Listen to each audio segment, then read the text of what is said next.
please, folks, know that no matter what we think we know about what's coming and what the economic state of the world is, we really don't, because the circumstances that are existing currently in the economics of the world have never been what they are today. Welcome to the Daily Coffee Pro by Mapper Forward, friends. I'm your host, Lee Safar, and this is episode 5 of a 5-part series with me talking about my origin trip to Hawaii and specifically the Kona region of Hawaii. In this series, I hope that I have given you an understanding and laid the landscape for what the industry is like in Kona, the Kona region of Hawaii. Now, there are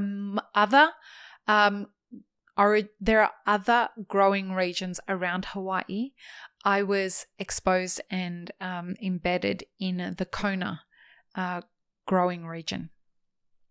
Now, as I was saying in previous episodes, the price of green coffee in the Kona region is out of this world. It is really good prices and they sell all of their coffee. So the thing that I want to focus on in this episode is what other origin countries could, I guess, learn from the way that Kona prices its coffee. Because here's an interesting thing. They are sold out of coffee quickly. Most of the producers that I spoke to don't have any green coffee to sell. And they don't struggle to sell their green coffee. There is high demand for it, and it usually gets sold locally. If it's sold to the mainland, there are not a lot of people that are buying it because there's not enough supply to be sending it across to a whole bunch of people. And because of that, not a lot of people know the coffee is grown in the United States, in Hawaii.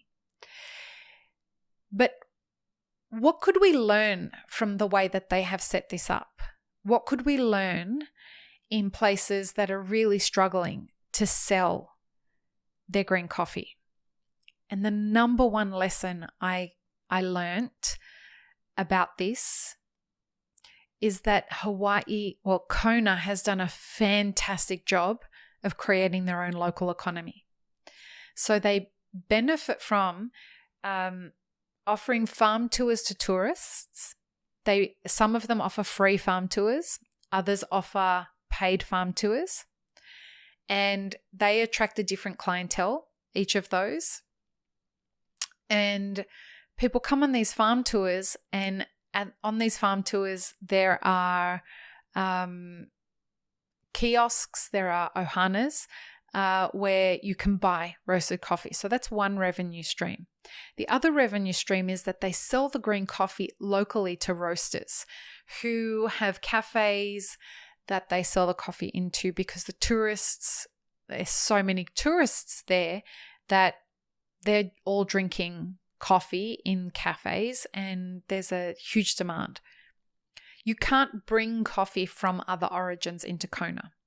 If you do, it's a big hassle to be able to do that. So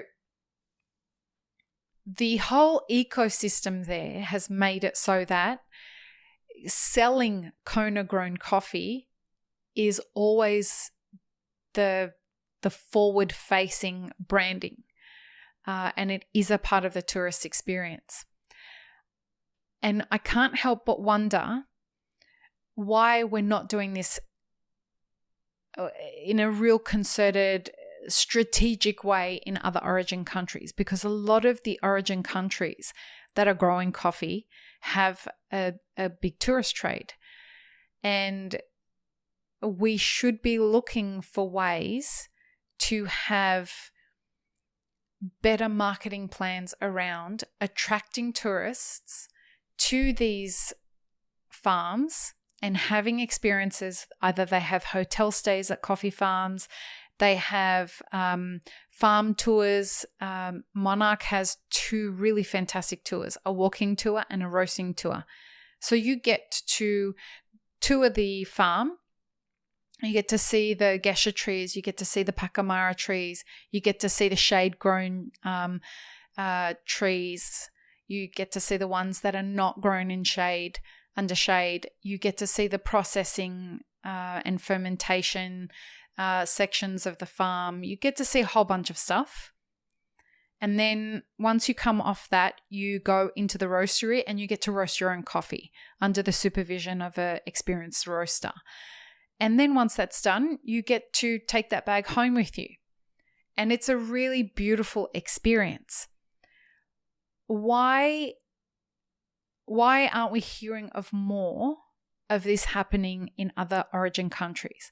And so what I would encourage is that not only should origin trips be for people who are in the coffee industry, but if we could find a way to encourage a local kind of trade of inviting people onto the farm and paying for farm tours and selling roasted coffee. I understand that this requires an investment, but again, as we were talking about in the last episode, if we could find a way for communities like what's happened in Panama, if we can find a way for communities of producers to get together and actually learn together and build together and strategize together to make this something that benefits the community as a whole, and work together to create those economies. Now what we've got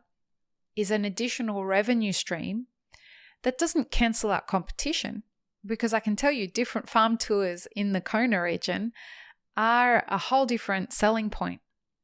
People who are selling farm tours at a price versus those who are just giving the farm tours for free are having a very different experience of the tourist trade. So there's competition that exists there. What I would encourage is that if you are a coffee producer, first of all, thank you for listening to this podcast. I love hearing from coffee producers who just really enjoy the guests that we have on. And I value you to a whole different level in our audience. So thank you.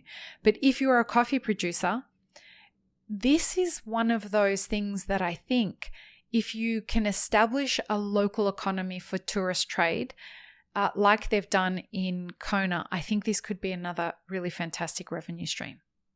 The other thing that I would love to see happen, and I am starting to see this happen post-pandemic, but I would love to encourage it more for producers.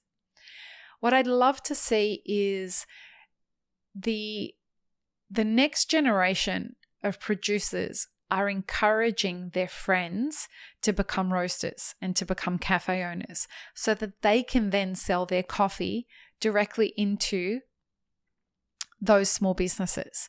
And so what they're doing is they're creating an ecosystem of small businesses that support each other through trade.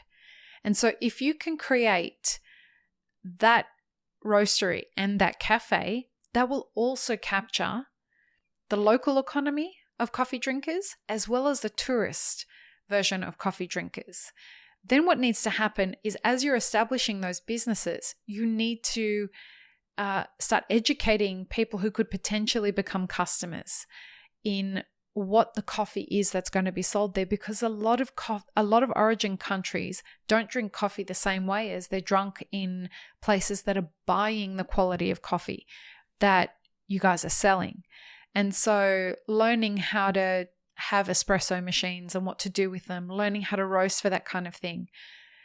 There's a real opportunity there if you can find a way to do it at a price point that is affordable for your local economy. Alternatively, sell it the way that it is typically drunk in your local economy, but do it better. Do it in a way that is better than someone having it at home, whether that means that the environment that they're drinking it in is much more enjoyable than them doing it at home, or that the quality of the beverage is still affordable but just better. There's a whole bunch of different ways to do this, but it is going to be really, really important with what we talked about in the last episode, all of these downward forces that are coming down the pipeline, it is really important that you start getting ready to figure out how you can absorb the shock of those forces. Because if the cost of living crisis, despite what they're saying about the American economy and how strong it is and how fantastic it is, etc., etc. Folks, our first on-demand workshop, How to Become a Coffee Consultant, is now available for you to learn at your own pace for just €50, and it comes with a certificate upon completion. Go to mapitforward.coffee/workshops or click the link in the show notes for more details. Support this podcast by supporting our sponsors. Please, folks, know that no matter what we think we know about what's coming and what the economic state of the world is, we really don't, because the circumstances that are existing currently in the economics of the world have never been what they are today. A lot is shifting geopolitically, a lot is shifting economically, a lot is shifting from currency markets, supply chains, etc., etc. Be ready to adapt. Be ready to adjust. I would encourage you not to be stubborn when it comes to this, and I would encourage you to be prepared. There are ways that you can make a lot of money, depending on how well prepared you are for this. So, moving forward, if you need consultants to help you with this, we can recommend a bunch of consultants who understand how to do this stuff. And we don't just recommend Map It Forward consultants. We are happy to recommend other consultants that are able to help you with your services. This is a time to get ready. I hope that you have been preparing for the last couple of years since we've been talking about this, and I know that there are producers out there that have been doing that. I'm really proud and I'm really excited to see what you have planned.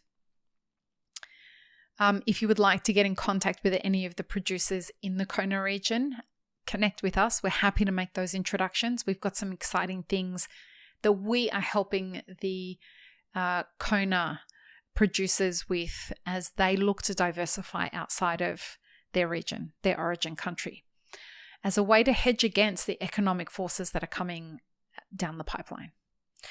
Thank you for being interested in my first origin trip. I will be bringing you another solo series post my trip to India, which I'm very excited about. World Coffee Conference happens once every 4 or 5 years, and this is the first time it's going to Asia. So I do want to tell you what that experience was like, and I can't wait to experience it. Peace, love, and peanut butter. Have an amazing rest of your day.